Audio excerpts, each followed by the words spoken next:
Doug, did you know that famed bodybuilder Charles Atlas was born today in 1893? Of course I did. I wrote it down right over here.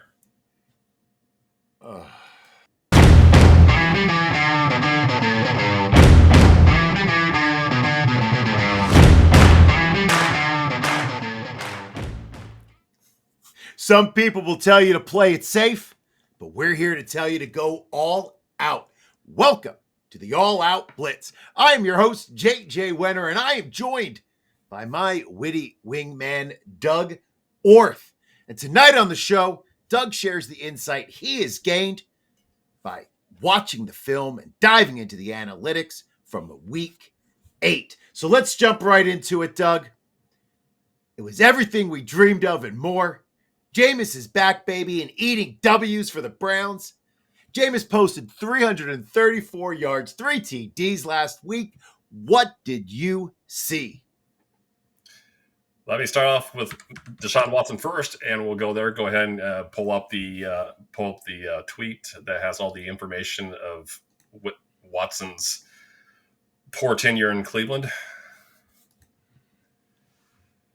Deshaun Watson has managed to play only 19 games spanning the aforementioned 3 tumultuous seasons with the Browns since Cleveland sent 6 draft picks, including 3 first-rounders to Houston to acquire him in March of 22. In the 17 games in which he threw at least 18 times, Watson averaged 190.1 yards and 1.1 touchdowns through the air. And I did him some favors by including a 3-touchdown game where he just met the qualifications. I think that's why I set it at 18 passing attempts. Anyway, Watson passed during his 3 years there, Watson has passed for more than 250 yards twice, no more than 289 in any game, and 3 touchdowns once. In Winston's first start with the Browns in Week 8, he threw for 334 yards and 3 scores and an upset of the Ravens. Maybe the most telling stat season long is one of the simplest. Watson threw for 5 touchdowns in 5+ games before tearing his Achilles in Week 7. Winston already has 4, and he's played roughly 64 minutes. So a game in a quarter of a quarter, essentially. Watson had Amari Cooper to throw to for the overwhelming majority of his time in Cleveland. Winston never had that luxury. Not only is the ability to make tight window throws one of the more important qualities for an NFL quarterback to have, but he also must possess the willingness to do it consistently. And JJ, go ahead and pull up our first video here, if you would. Winston did exactly that on his first pass attempt in Week 8. He was the number 1 quarterback in OTAs and training camp. 2nd down and 7. Winston looking to throw. Winston to the middle of the field. Diving catch made by Njoku. How big was that window, JJ? That was not a big window, Doug. We're talking, he has to be within, 6 inches to a foot? It can't be much more often than that, right? So you see example of a tight window throw. He hasn't made a start in, I believe, 2 years. He hasn't been a regular starter for, I think, 5. There was in 2021 he started, I think, 7 games. But as far as being a regular starter, that hasn't been the case really since his time toward the end of his tenure in Tampa Bay. Anyway, as we showed you the tight window throw, and Winston's never been shy about taking chances, and that's sometimes to his detriment. Right. He also has to trust a quarterback who's going to be successful in the NFL. Also has to trust his receivers will do what they can to make plays for him. And the reference I made to this in the article is Njoku's touchdown, where Winston probably throws about 20-25 yards, throws it short. It's a back shoulder, but Njoku basically has to almost climb over his defender to get it. But that's Watson's not making those throws. Watson, for whatever reason, I think he's become more of a see it, throw it guy, and Winston is not that guy. Surprisingly, though, many of the advanced passing metrics surprisingly lean slightly in Watson's favor, but context is needed once again. Now, bear with me. We're going to get a little bit nerdy here, JJ. Whee! Winston's average depth of target is 10.8 yards. That's versus 7.3 for Watson. Okay. Despite that, Winston's average time to throw, 2.37 seconds, is significantly lower than Watson's, 2.76, which says a lot about how much more of an anticipatory thrower Winston is. Again, we're talking about roughly 4/10 of a second less, and he's throwing 3 yards deeper on average. That might not sound like much, but when you do this play after play, it stacks up. In turn, Winston, because he's getting rid of the ball 4/10 of a second quicker, he's felt pressure at a significantly lower rate, 21.4%, than Watson, 46.5%. Again, now let me reinforce that. 21.4%, which is close to, I would say, probably league average. We've been hearing about how bad the Cleveland offensive line is. Right.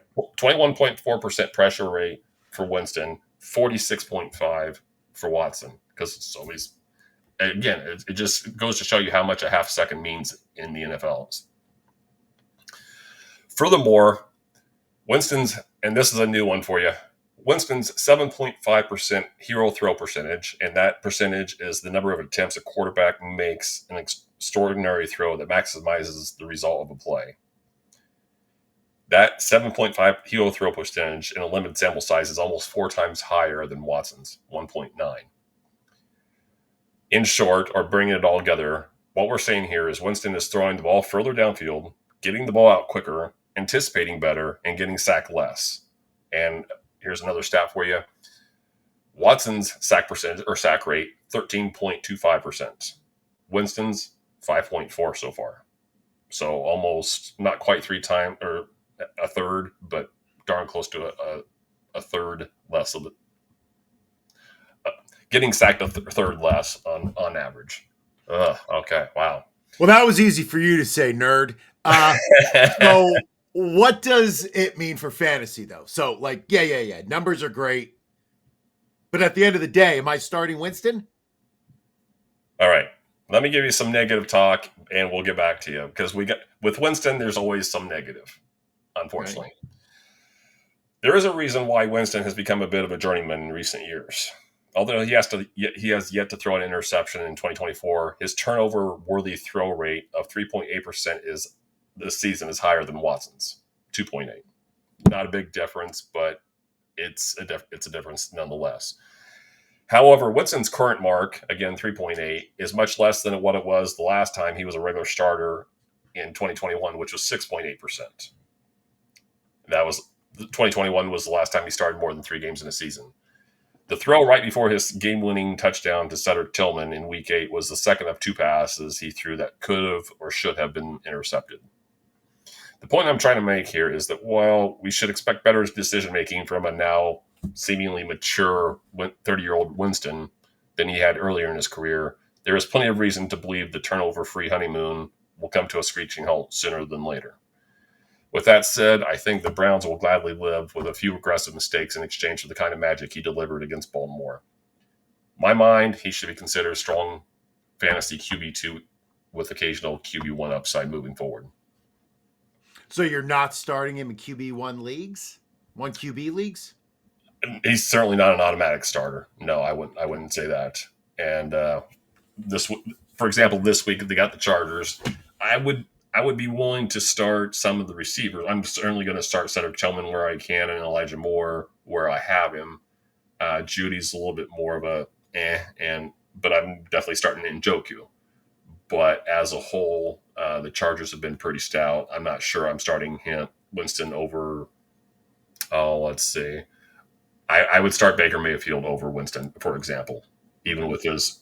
But if I was in a spot where, let's say, look, you got Jordan Love, who's probably going to be questionable at best. I'm probably starting Winston over Love because I don't know about this Love status. So that's kind of gives you a little bit of a range. Okay. So keep grinding this season with IDP Plus. Visit idpplus.com for a limited time. Get 20% off any subscription with the promo code props. Get access to our tools, data, and IDP articles, and don't miss out on our subscriber Discord. Go to IDP Plus and start your march towards fantasy football glory today. Now, Doug, my dynasty darling, Ray Davis. Our dynasty darling. My dynasty darling, Ray Davis, is still the apple of my eye, buddy. But my predicted demise, James Cook, has not happened. So Cook posted 111 yards, 2 TDs against the Seahawks. What did you see in the film?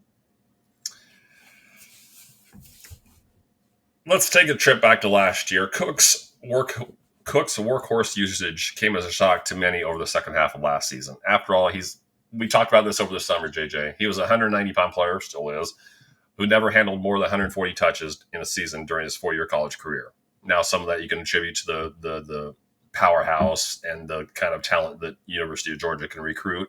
But nonetheless, if he's a workhorse back or even anything close to a workhorse back in the NFL, then he should have been at least somewhat of one back at Georgia, right? Anyhow, given the circumstances of last year, the Bills had little choice but to give him 281 touches when free agent addition Damian Harris was lost early in the season, I believe, to a neck injury. I think most of us thought Buffalo appeared unwilling to rely on Cook so heavily again, especially when his efficiency started to decline late last season. I mean, he only had two or three games of high usage before the yards per carry started coming down dramatically. So you saw that, and then when they selected your boy, Ray Davis in the 4th round of the NFL draft, we're thinking, at the very least, Davis is going to be the well-rounded hammer that we saw at Kentucky, right? Or actually 3 schools now that come to think of it. But Davis was widely expected to be that hammer and give the Bills another option besides Josh Allen at the goal line. And at worst, bring a bit of a power element to complement Cook's slashing running style. And the thing is, Davis has not disappointed in that regard. And his one chance to shine on Monday night a few weeks ago, 152 total yards against the Jets. Sorry. A game in which Cook missed due to a toe injury. In the one game that Cook missed due to a toe injury, which seemingly provided Buffalo an avenue to make Davis a key part of the backfield. But no, Bills went right back to Mr. Cook as the unquestioned lead back in Week 7, but watched Davis do more than him with less opportunity. But thank you to the scheduling gods, the pitiful, we'll call it the pitiful run defense of the Seahawks. Yes, sir. And I'll get to that in a second. Cook responded in a big way in Week 8, becoming the 4th running back in as many weeks to run for at least 99 yards against the Seahawks. Okay, so while Seattle's leaky run defense contributed to his best day this season, him being Cook, he also made his own luck. All these numbers I'm going to give you now, or all these rankings, are this week only, okay? He finished the week with 5 missed tackles forced. That was tied for 3rd in the league. He forced a missed tackle on 0.29 of his attempts, so it's only 29% of his attempts. That was tied for 5th among players with at least 10 carries, and he generated 53 yards after contact, and that was good for 9th. Go ahead and cue up the next video here, and wait a few seconds if you don't mind. I'll let you know. Very little has changed regarding Cook or the way he runs since his college days. He's still a little bit on the light side. We discussed him being 190 pounds. He's still a little bit on the light side to be handling 16-plus touches a game, but a heavy workload becomes less of a problem if a runner possesses great anticipation, vision, and patience. Go ahead and run it now. All these skills that you see on this. Gonna have to do extra special job taking care of the ball. Here is Cook. Now let counter to the near side. Breaks a couple tackles. First down and more for Cook as he's. One of the reasons I really love that run is one of the things that scouts like to talk about with running backs is getting skinny. In this case, he got skinny and he made himself smaller. And I usually get skinny means you're going through a small hole, but he's already small as it is. Then he kind of shrunk his surface area as well. So it was, and then he don't bring math into this, buddy. Not calculating any surface area. So, and then he showed it another time on a 13-yard run later in the third quarter. The one area Cook might have grown the most since his college days is the ability to run inside and do so with power. And go ahead and cue up our next video and wait a second on this one. Again, give this Bills offense a lot of credit going on the road and playing this way. Cook again, right up the middle, and up and in. Touchdown, Buffalo. And JJ, like we discussed off there, I didn't realize he had that in him. I didn't realize he had that kind of run in him. Unlike last season, when he handled 13.5% of the team's carries inside the 5.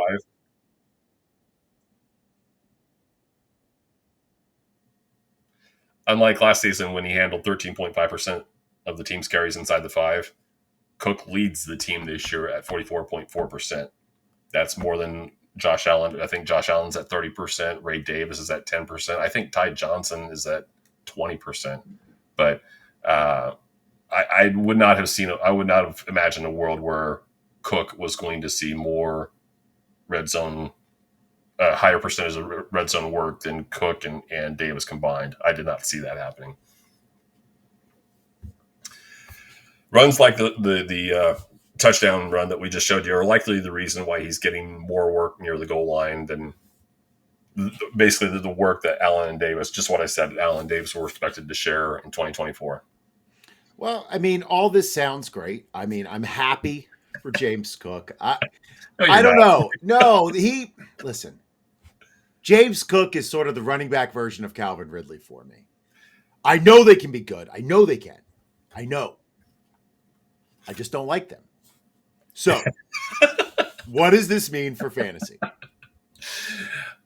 And that's all that really matters is that you don't like them. So, listen, they make me uncomfortable, Doug. They make me uncomfortable. I understand they're great. I get it. You can show me the numbers. You can show me the stats. But there's always a part in the back of my brain, and I don't know. Yep. I don't know why. I question him. But go ahead. Well, tell me why I should trust him. Yeah, okay. And I'm not sure that I can tell you to trust him, but I remember you boss me around all the time, buddy. I remember sitting on this very program a month or so ago, and I think you asked me what early round guy can you not hit the button for? Okay. And I said James Cook. See, that's why I love you.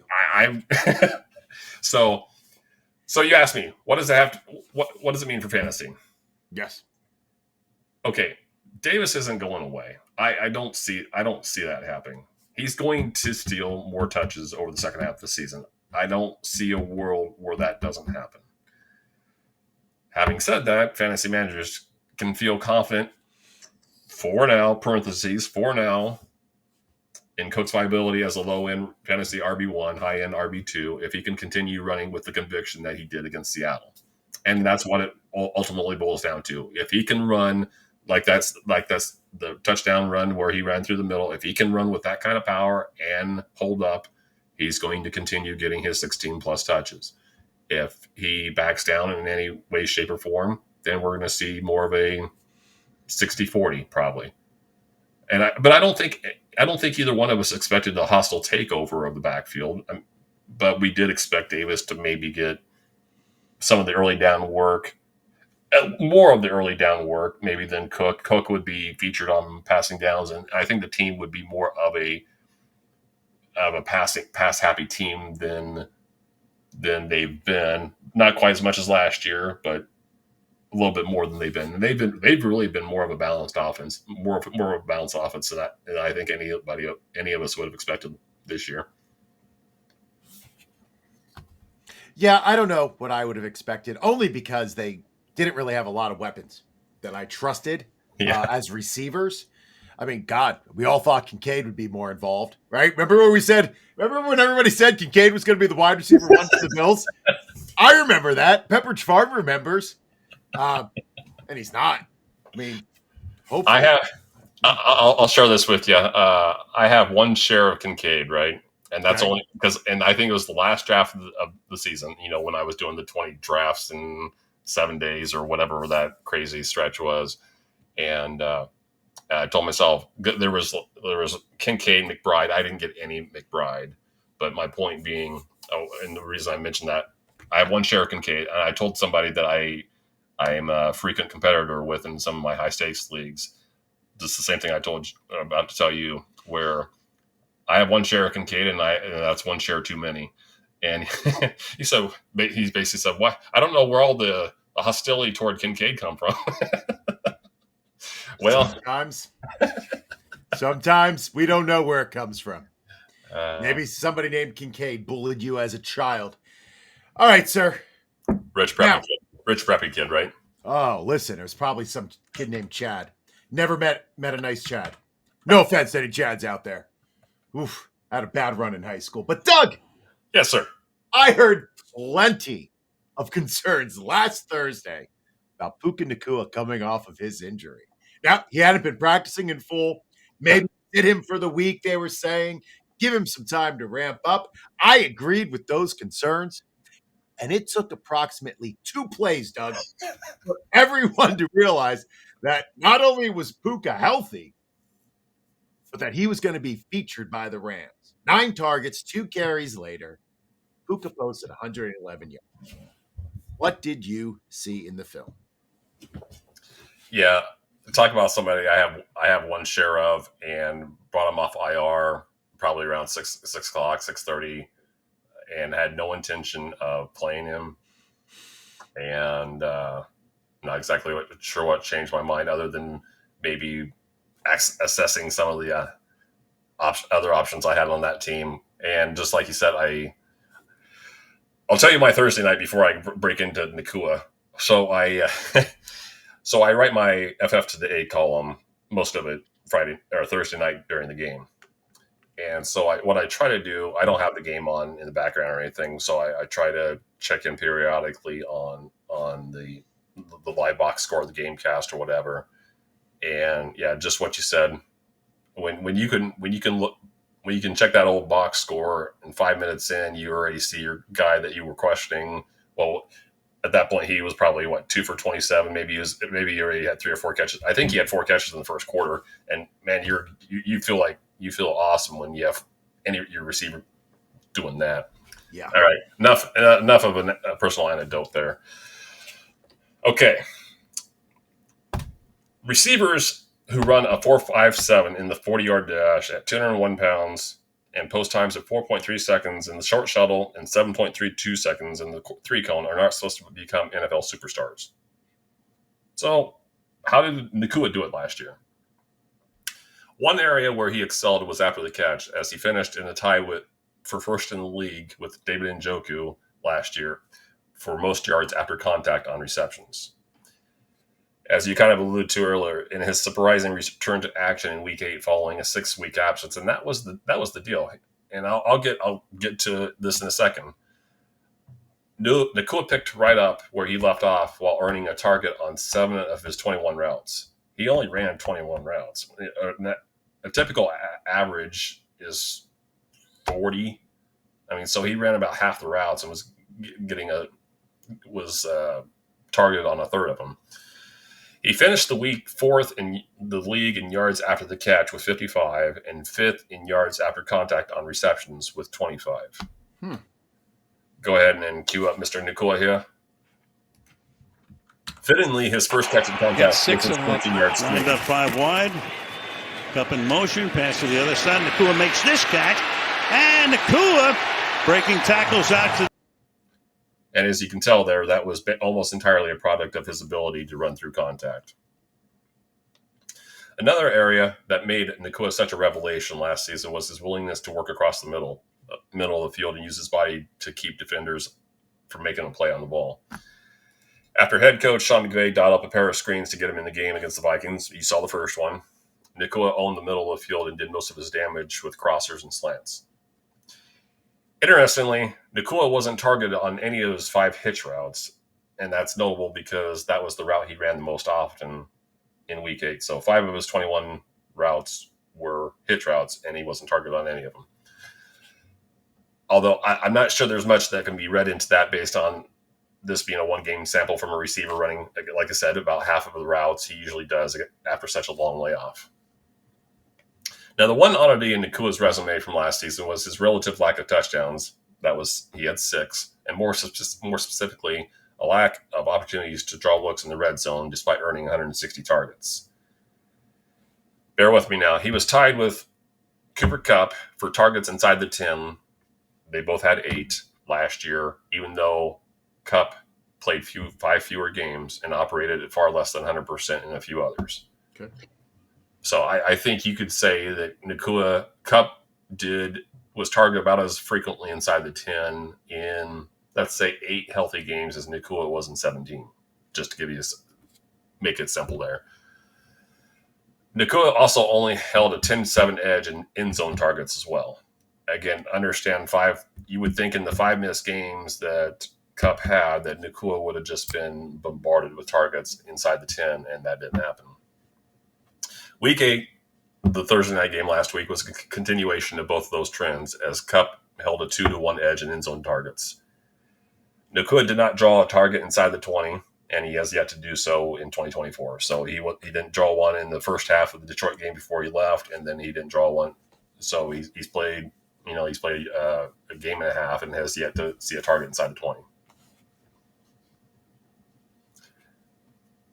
I'll go ahead and tell you what this means for fantasy real quick. Okay.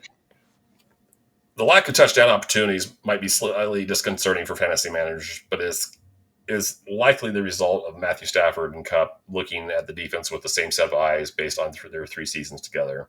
And I love that. I take that quote, the same set of eyes, looking at the defense with the same set of eyes with the quarterback-receiver relationship. I take that from NFL Matchup, the ESPN's NFL Matchup. They talk about that on a fairly regular basis. And I think it's so great because I think it does a great job illustrating that they're both seeing the same thing and thinking the same thing, and that's a beautiful thing. And you would expect with the Breakfast Club meetings and everything, you would expect 3 seasons together, you would think that would be the case. So while the lack of touchdown opportunities may lower Nacua's ceiling slightly, it does not change the fact he is still a very strong fantasy wide receiver 1 option. And I'm not one of those people that is going to say a player needs to be is in the lineup every week without question, but Nacua's close to being that. So if he's healthy, you should pretty much, and you don't need me to tell you that, he should pretty much be in your lineup.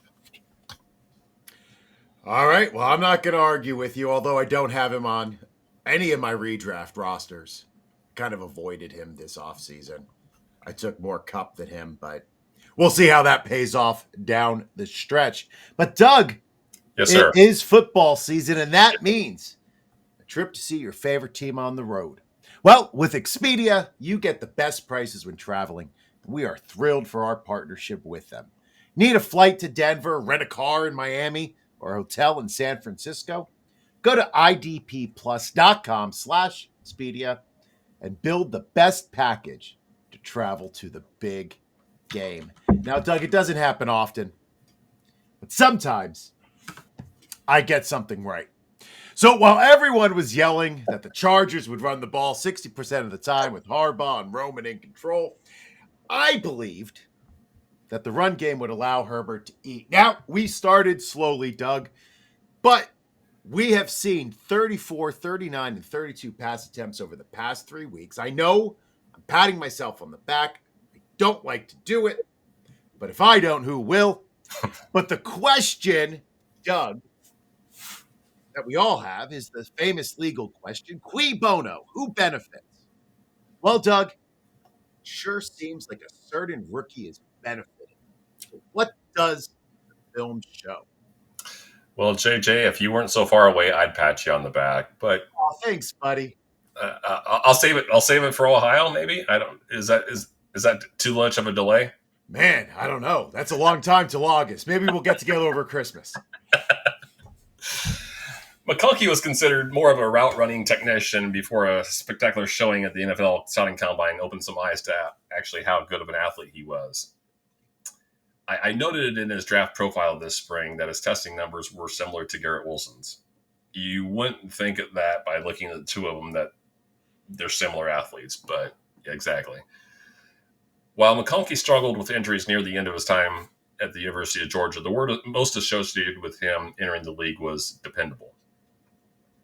Perhaps the best part of McConkey's Week 8 breakout performance, and that was 6 catches, 111 receiving yards, and 2 touchdowns, all season highs, was that he proved just how much more he is than just a dependable short area target who gets open.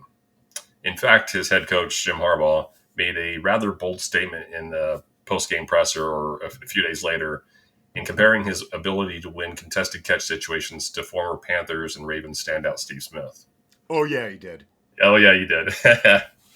So we're gonna go ahead and queue up our 2 videos here of Mr. McConkey, and hold it for just a second, if you would, please. Sure. McConkey earned the Smith comparison and then some in Week 8 against the Saints. First displaying the ability to win a contested catch, and then showing off this run after catch ability. And go ahead and play it. This run after catch ability en route to a 60-yard touchdown. This Saints team has really had trouble with the run the last few weeks. They're looking a lot better. Herbert, sideline throw, and the catch is made. Wow. It's Ladd McConkey. He took it away from Alontae Taylor, and McConkey is in for a Charger touchdown. Wow, what a play! Wow, indeed. First of all, when was he open? Second of all, where was the opening for him to catch a ball? That was yeah. And then I think that was Tom Brady doing the telecast there. And when you're getting a wow out of him, that's impressive. Go ahead and queue up the second one now. The second one may be more impressive. In part because he has combined the ability to play the ball in the air with the presence of mind to keep his feet in bounds despite fighting through contact. Go ahead.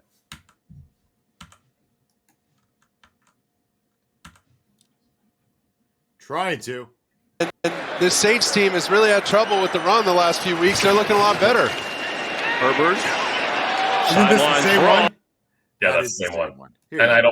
don't mind it because that's a really good catch. It may have been the last chance for this defense to save this game. As Herbert Run, Justin. will throw on the run, corner of the end zone, touch. Oh, that was a good catch. Yeah. Again, playing the ball in the air with the presence of mind to keep his feet in bounds and fighting through contact. This is not a big guy doing that. It's the other thing I wanted to point out too. It's also that kind of throw. Herbert's running to his left, throwing against his body, throwing almost off, at least for him, a floater. You don't do that if you don't have complete trust in your receiver that the receiver is going to make you look good if you do that.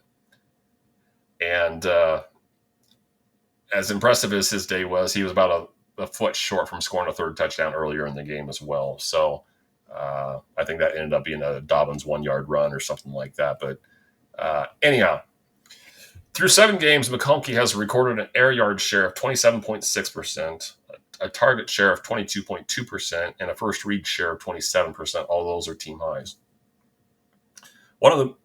This one blew me away. One of the most impressive parts of his advanced analytics profile is that he is tied with Garrett Wilson, Jamar Chase, and CeeDee Lamb for the league lead with 11 missed tackles forced, despite having played one less game than 2 of them. All right, Doug. Listen, buddy, my friend, Oh, my confidant, my advisor, my consigliere. go on. What does this mean for? Am I playing McConkey? Like, am I going to start McConkey? Can I trust McConkey? That's what I'm asking. I think he's on the verge of becoming what many expected him to be when the Chargers made him the 34th overall pick this spring, the unquestioned alpha in Justin Herbert-led passing attack. Now, the Chargers' run-heavy approach under offense coordinator Greg Roman will make it difficult for McConkey to enjoy a repeat of this Week 8 performance, but it appears he's beginning to emerge as Herbert's top playmaker. Regardless of the offense approach, regardless of what we think of Roman as a play caller sometimes, Herbert's top playmaker will usually be worth starting in fantasy. With at least 5 receptions in 3 of the last 4 outings, McConkey is a strong wide receiver 3 option, and I think Week 8 reminded us that he has very tempting wide receiver 2 upside. So, yes, I have him in one league that I waited on receivers, and I anticipate playing him. I anticipate leaving him in the starting lineup from now on. So, yeah. All right, Doug. You know, I put a lot of faith on you. I did pick up Cedric Tillman last week. Yeah, you did. A great win. Thank you for the pickup. Still a little bit nervous about starting him every week, but listen, stop flexing. I told you. I'll play the splash screen if I have to see you flex again. Yikes. That's it. Whatever. It is time to say goodbye. You threw me off. I don't want to see that again. Let people know where they can find you and what you're working on. Doug. By now, guys, you're familiar with what's the schedule, at least I think you are. The article, I haven't checked to see if the article dropped today, but I'm sure it has. I'm sure it dropped this morning, actually. I read it. Yes, it did. Okay, good. I'm pretty sure it has. That's Wednesday morning or afternoon. You can look there. You can find it on I'll retweet it, but as you already pointed out, you can find it for yourself on Fantasy Points. This week for my FF Today contribution, I think what I'm going to do is probably do a quarterback receiver or quarterback running back best matchups. I don't know if I'm going to do it through the end of the bye weeks or through the end of the season, but kind of highlight probably 3 to 4 players at each position that I'm looking for, that I want on my teams for that nice schedule. Non-obvious players, obviously, because it doesn't do any good to tell you that Lamar Jackson is I hate those fantasy. I really do not like the fantasy analysts that say start Lamar Jackson every week. No kidding, and it doesn't really matter what the matchup is. So I'm trying to take non-obvious guys and help the readers figure out the players that maybe the wide receiver 3, or in this case, I guess the quarterback's running back. So you might be a typical RB3, let's say like a Ty J. Spears, for example. I haven't done the article yet. So don't hold me to Ty J. Spears. He's making a prediction, folks. But somebody like that is a typical RB3 that, because of a schedule or whatnot, is now that's somebody that you're going to want to start every week. Again, just an example, people. So Ty J. Spears, RB1 this week. Doug Orth, your ears. I'm at JJ Wenner on Twitter. Thank you for taking the time to watch and listen to this podcast. Thank you to Doug for all of his work. Make sure you're checking out his content on fantasypoints.com and FF Today. Please hit subscribe on both IDP Plus and our amazing IDP Plus Bets channel on YouTube. You can catch me tomorrow night on the Rider Dynasty podcast with Jameson and Joe. And we're going live at 6 p.m. Eastern. And remember, when in doubt, go all out. Boat drinks, my friends. Boat drinks. Thank you for watching the IDP Plus YouTube network. If you enjoyed this video, give it a thumbs up and don't forget to subscribe to our channel. Be sure to tap the bell icon to get notified whenever we upload new content.